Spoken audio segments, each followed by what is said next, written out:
Рахмон пытается занять нишу, которую не занял еще никто. Досмотрите это видео до конца, и вы узнаете, как эксперт по Центральной Азии рассказывает о политике Таджикистана в отношении Талибан. Подписывайтесь на наше обновление, чтобы всегда оставаться в курсе событий. Жесткую позицию Эмомали Рахмона по отношению к талибам в Таджикистане поддерживают практически все. Жители Душанбе уверенно заявляют, Афганистану нужно помогать, а талибов бояться нечего. Движение «Талибан», объявившее после захвата власти в Афганистане о создании Исламского Эмирата Афганистан, направило военное подразделение в провинцию Тахар для устранения угроз безопасности и других потенциальных угроз. Тахар граничит с Хатлонской областью Таджикистана. Таджикские власти считают, что эти сообщения немного преувеличены, однако заявляют, что они контролируют действия экстремистских группировок с той стороны границы. Научный консультант Московского центра Карнеги, эксперт по Центральной Азии Тимур Умаров рассказал, что действительно может угрожать Таджикистану и возможны ли переговоры с талибами в Душанбе. Талибану не нравится тот факт, что Таджикистан до сих пор не пошел на неформальные контакты с этой организацией,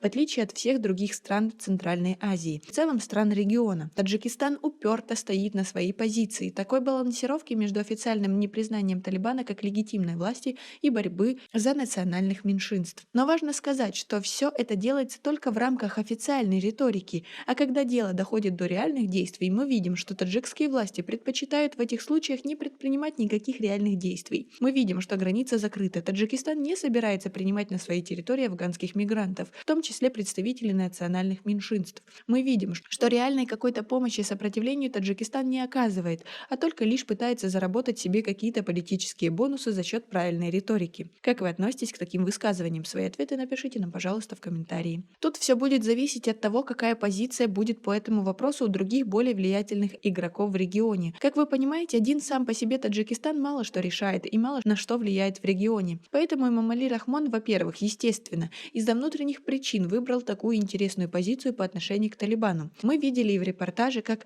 общество Таджикистана относится в целом к афганской проблеме и афганскому кризису. Мы, афганцы, братья, мы должны им помогать, пока они не победят талибов, несмотря ни на что. Всем, кто сейчас в Афганистане, нужна помощь. А с другой стороны, Эмомали Рахмон таким образом пытается занять нишу, которую не занял пока никто. Мы видим, что, например, главный сторонник и поддерживатель такого активного сотрудничества с Талибаном такую роль взял на себя Узбекистан. Остальные страны занимают примерно похожую позицию по Талибану. А нет ни одной страны, которая является таким противником этой организации и защитником всего хорошего в Афганистане. Такую роль хочет на себя примерить Эмомали Рахмон, зная, что в случае каких-то непредвиденных обстоятельств Таджикистан обязательно поддержит Россия. Я думаю, здесь речь идет только о шантаже со стороны Талибана, потому что, по сути, президент Таджикистана не сказал ничего нового и ничего такого уникального. Все страны, все лидеры всего мира призывают афганское правительство к инклюзии и учитыванию прав национальных меньшинств. И то, что сказал президент Эмомали Рахмон, не что-то такое из ряда выходящее вон. Однако отсутствие вот этих контактов власти Таджикистана с Талибаном на фоне всеобщей дружбы всех остальных стран с Талибаном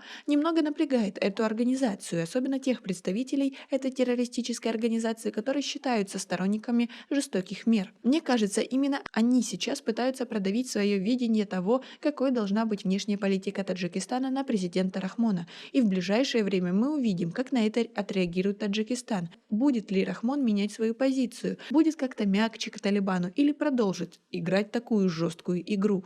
100% мы разобьем талибов, если к нам полезут. Не пустим их на свою границу. Конечно, мы сможем победить талибов. У нас сильное и крепкое государство и правительство. У нас есть независимость, армия, солдаты, народ. Нам не надо бояться талибов. А вы как думаете? Свои ответы напишите нам, пожалуйста, в комментарии. У нас пока на этом все. Оцените наше видео подпиской и лайком. До скорой встречи.